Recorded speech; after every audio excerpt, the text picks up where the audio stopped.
I was raised in a Jewish home. We went to an Orthodox synagogue.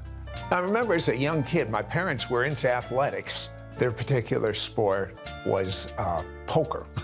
And they were out late at night, and I was home alone. And I remember, like a little kid would do, I would say over and over again, I wish they'd come home. I wish they'd come home. And one night when I was saying, I wish they'd come home, a thought popped in my mind.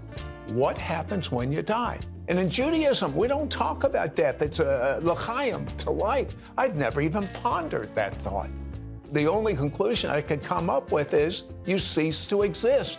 But it was such an objectionable thought that I blocked it from my mind for many, many years. So I blinked my eyes a few times and graduated college, and I wrote a song called There Must Be Something More. And I remember the words, they went like this: because I work, eat, sleep, and that's the way it goes. Because I work, eat, sleep, and that's the way it goes. There must be something more. But I didn't know what that something more was. And I blinked my eyes a few times, and I was married, and I blinked my eyes a few times, and I had a daughter, and I blinked my eyes a few times, and I had a wonderful career job with Merrill Lynch. My goal in life was to become a millionaire before 30, and now I'm 29. I wasn't happy. There must be something more. So I did something I'm not proud of. I left my wife, I left my daughter, I left my job, and I went searching for happiness. But do you know, it's a big world out there if you don't know what you're searching for? At the end of a year, things were worse. I took a course, a mind expansion course, where they promised me by the end of the 1-week course, I would know things that I never programmed in my brain. And it worked, and I was so excited. I would just think a thought, and it would happen like this. I would say, I'd like to go into business for myself, counselor. And a man that I just knew casually came into my office and said, Sid, if you ever want to go into business for yourself, we have extra space. We'll let you use our secretary free, our telephones, our office is free. I thought, wow, this power is terrific. But this businessman turned out to be a born-again Christian. And he invited me to a Bible study. He looked at me and said, Sid, do you realize what you're doing is an abomination to God? I said, oh, come on. He said, look in your own Bible, turn to Deuteronomy 18, and said you go to fortune tellers and seances and witches and stuff like that, and lists all these things that I'm doing. But it was an abomination. And this kind of scared me. So I decided I'd put it on hold for a minute, maybe read this Bible. And even though I had a good Orthodox background, I didn't know the Torah.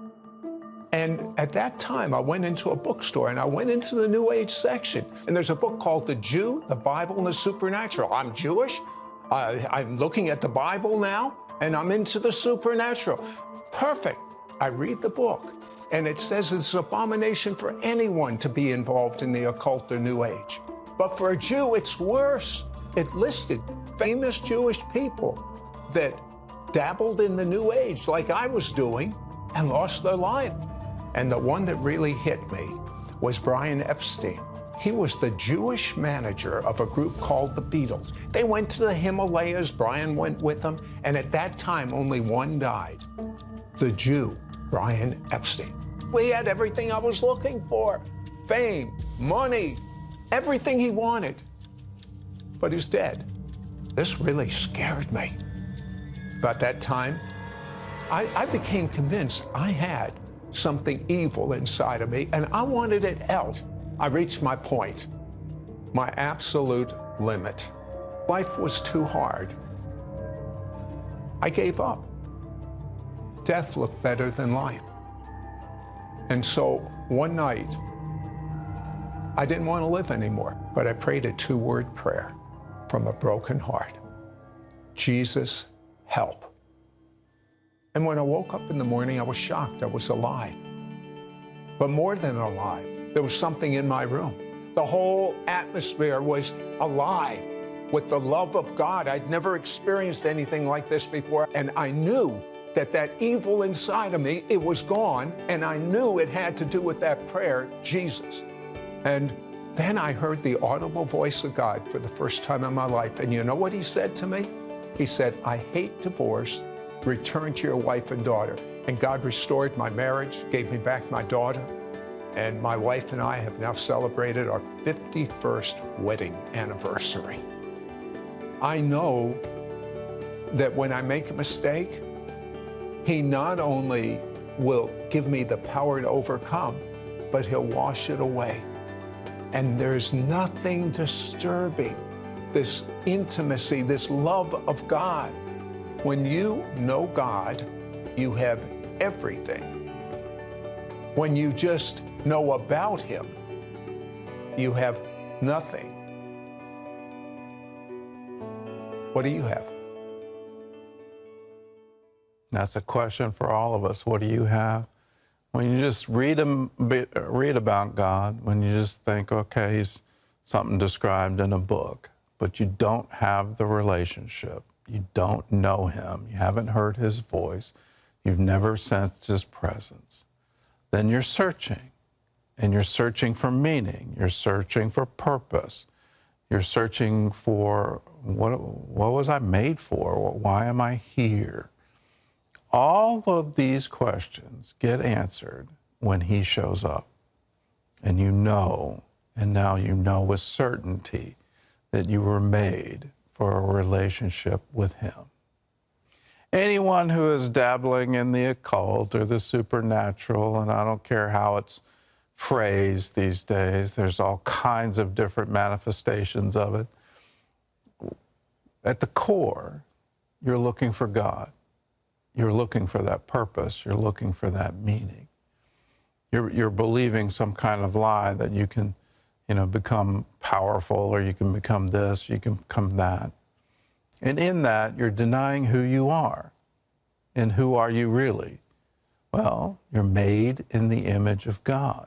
You're made for that relationship with Him. You're made to reflect Him. And that is a place of incredible power and incredible ability and incredible satisfaction. You can have righteousness. You can have it. It's His gift to you. You can have peace. Yeah, you can have it. You can have a peace that passes all understanding. And how? It's His gift to you. You can have joy in life. You can wake up every day with joy, knowing that He's with you, that He's guiding you, that His righteous right hand upholds you. It's in that relationship with Him that we come to true meaning. This is not a, actualize your real self or develop your real power. No, it's in that shared life with Him, that dynamic that happens where He gives you His all, you in turn give Him your all, and then suddenly wonderful things can happen. Jesus said it very clearly, without me you can do nothing, but with me you can do all things.